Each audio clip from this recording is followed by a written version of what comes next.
Hey, what's going on, everybody? Juju 1313 here. I've got another knife I want to show off to you. So without further ado, here it is. As you can see, it is a Protech made in the USA, hence the Protech Knives USA. However, I'm not sure if this sheath is made in the USA. But like I think all Protechs, it does come with a nylon sheath. Very few knife companies provide these for free anymore, along with the knives. And what I actually have in here is a Protech Doru. It is designed by Allen Elishewitz. And without further ado, let me go ahead and whip this out here. And by whip it out, I am talking about the knife. As you can see here, the one that I got is the pre-production prototype. There's a couple of differences on here than the regular standard edition, and I will talk about them. You know I will. First off, you got some specs. I don't really have specs for you, but it's about a 3.5 inch blade. I don't know, total length 8 inches maybe. Weight, I would say it's about 5 ounces. If I had to guess, 4.5, something like that. So not super heavy, but you know, I mean, it's heavy, but considering the type of blade it is, it's not super heavy. That's what I was trying to say. Got tip up, right hand carry only. Unfortunately, there's no way to move this around, but that's fine for me because that's how I would carry it. Even though I don't think I plan on carrying this particular knife, although it would be probably a good one to do so. But let me go ahead and get into it.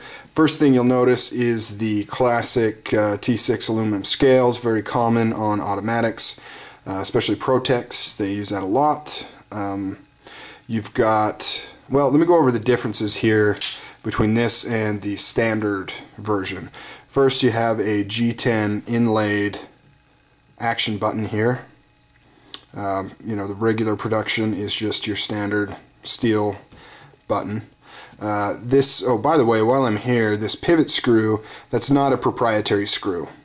Those little half circle moon little things, that's just there for design purposes, in an effort to make this pivot screw look nice. And I think they did that very well. It's actually just a regular Torx driver you can use to open that. The other main difference is it has these jimping marks here, which does occur in the production line. However, it only occurs on their tactical version, which only comes in the black coated DLC blade, which you can obviously see here. The pre-production prototype does not feature the black coated blade. What it does have is a beautiful stoned wash blade. And as you can see, the stone washing is really picked up mainly on the grind area here. You can, in fact, when I first got this, I thought it was a duo kind of finished blade. You know, this looks satin up here, and that's stonewashed. But if you look closely, you can see a few stonewash markings on the top piece here. But most of it's picked up on the grind, and I just think that blade just looks awesome. As you can see here, we've got Elishewitz design right there. Now getting into the knife itself, like most Protechs, or probably all, I don't know, I can only speak for the ones that I've handled, fires like a freight train. Really strong firing on this. It also features a very nice oversized stop pin. If you can see there, kind of not wanting to focus. Very crucial to an automatic if it's going to be used a lot. You know, obviously this is a lot of force slamming into that, so it's very important to have a good stop pin, which this has. In fact, Protechs are the only ones I've seen with this kind of massive stop pin. One of the features I really liked on here is that the pivot screw is flush, completely flush. So there's no, I mean, you wouldn't ever think, in fact, it's a little recessed actually, but you know, you wouldn't really confuse that with a button per se. I mean, I guess technically no matter what you do, you're always going to feel a pivot screw, and you could always mistake that for the actuator. But I think in this case it's very minimized. but really, and that's not really a concern for me. I carry a blade kind of in a defensive manner. I like having something on me that could be used that way, but that's not the primary purpose. I usually carry a blade solely to have a blade on me for various cutting tasks that I need. So the idea of being under stress and being attacked and accidentally pressing that button, I don't think that really holds water. The more I usually point that factor out, but I don't think it holds water. I think in any sort of stressful situation, you could screw up just about anything. You could screw up trying to flip this open. You could have it upside down.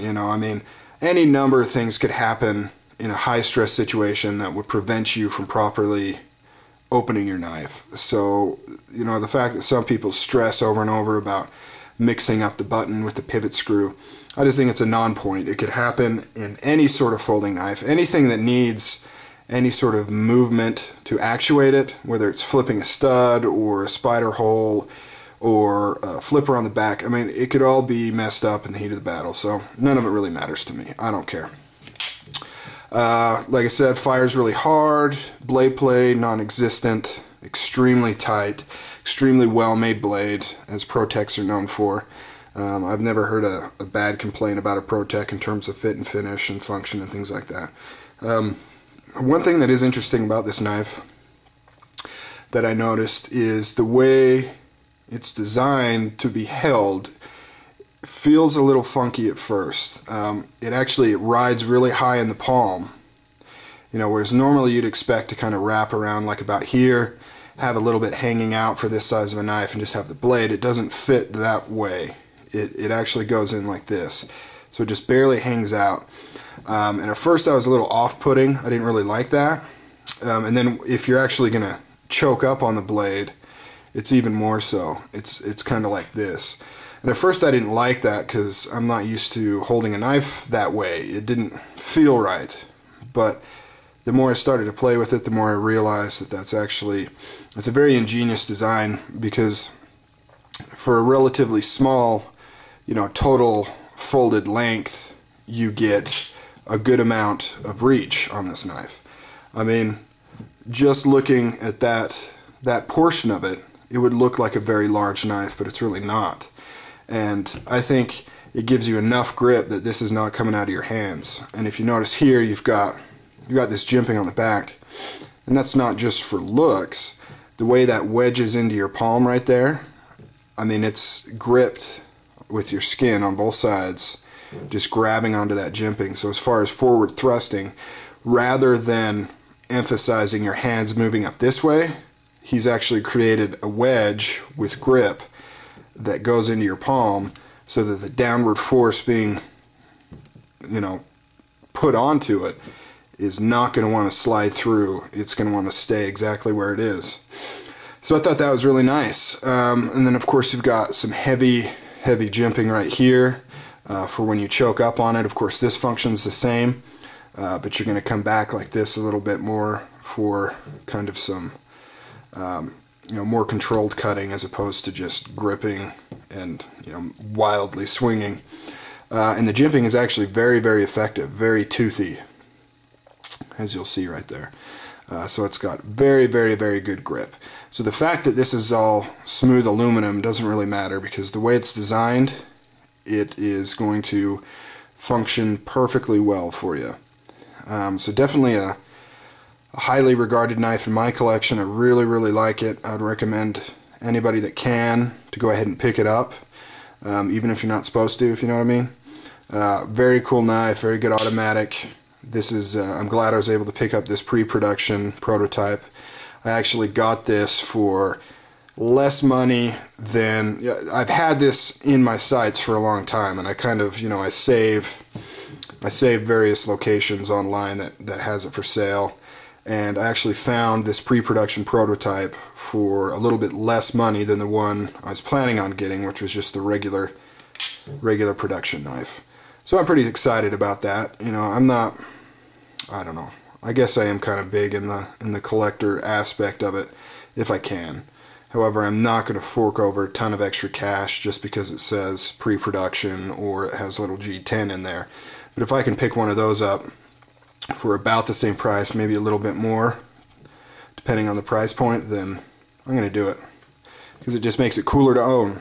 You know, it makes it cooler to have in your collection.